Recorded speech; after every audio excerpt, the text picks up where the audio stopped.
امام حسین رضی اللہ تعالی عنہ نے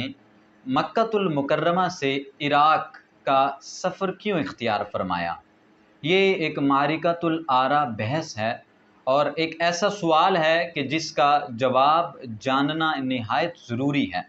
اور اس کے جواب میں علامہ سید نعیم الدین مراد آبادی رحمۃ اللہ تعالی علیہ نے بڑی پیاری توجیہ ارشاد فرمائی۔ آپ فرماتے ہیں کہ اگرچہ یہ بات پہلے سے معلوم تھی کہ امام حسین رضی اللہ تعالیٰ عنہ کو شہید کر دیا جائے گا، اور آپ کی شہادت کی خبریں مشہور بھی تھیں، اور کوفیوں کا رویہ اور کوفیوں کی بے وفائی بھی مشہور تھی اور مسلم تھی،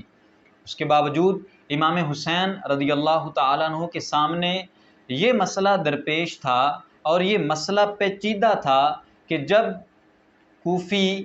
یزید کی بیعت کرنے سے انکار کر چکے ہیں، اور یزید کی حکومت اسلام کے لیے خطرے کا بھی باعث ہے، تو اس ضمن میں جب کوفیوں نے امام حسین رضی اللہ تعالیٰ عنہ کو خط لکھ کر آپ کی بیعت کرنے کی درخواست کی،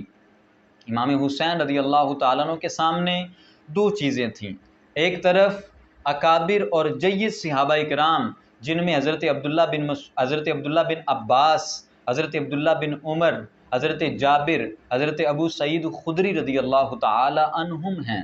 کہ جو اس بات پر مصر ہیں کہ امام مکۃ المکرمہ سے کوفہ کا سفر اختیار نہ فرمائیں، کیونکہ کوفیوں کی بے وفائی مشہور ہے،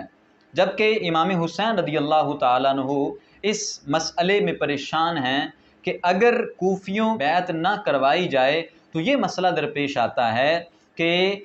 ایک ظالم حکمران کی بیعت نہ کرنے پر اہل استحقاق نے اہل سے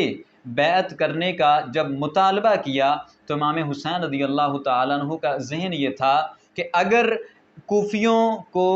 بیعت نہیں کرواتے، کوفی اگر امام حسین کی بیعت نہیں کرتے، یا امام حسین مکہ چھوڑ کر کوفہ روانہ نہیں ہوتے کہ وہ سارے آپ کی بیعت کر لیں، تو پرابلم یہاں پر یہ ہوتی ہے کہ اگر کوفی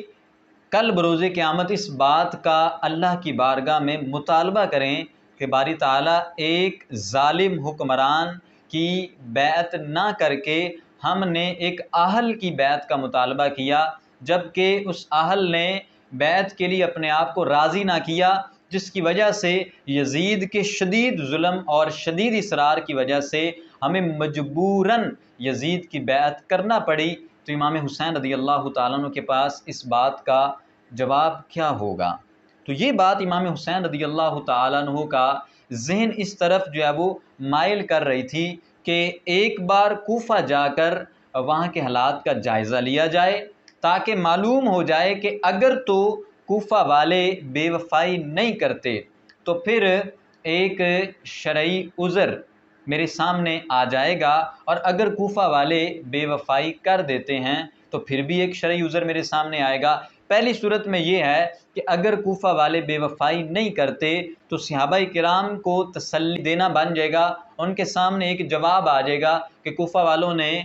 بے وفائی نہیں کی، لہٰذا وہ امام حسین کی بیعت کر لیں اور امام حسین مکہ کو چھوڑ کر کوفہ روانہ ہو جائیں۔ اور اگر کوفہ والے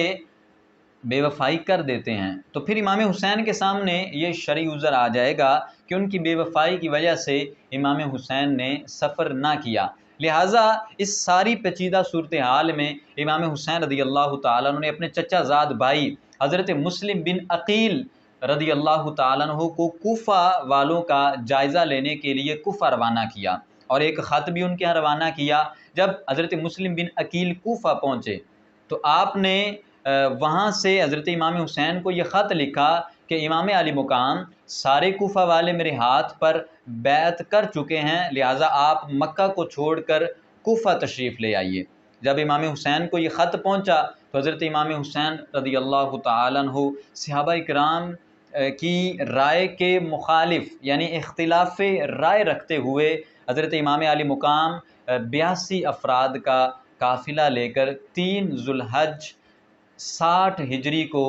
مکۃ المکرمہ کو رخصت کر کے مکۃ المکرمہ کو الوداع کہہ کے عراق کے سفر پر روانہ ہو گئے۔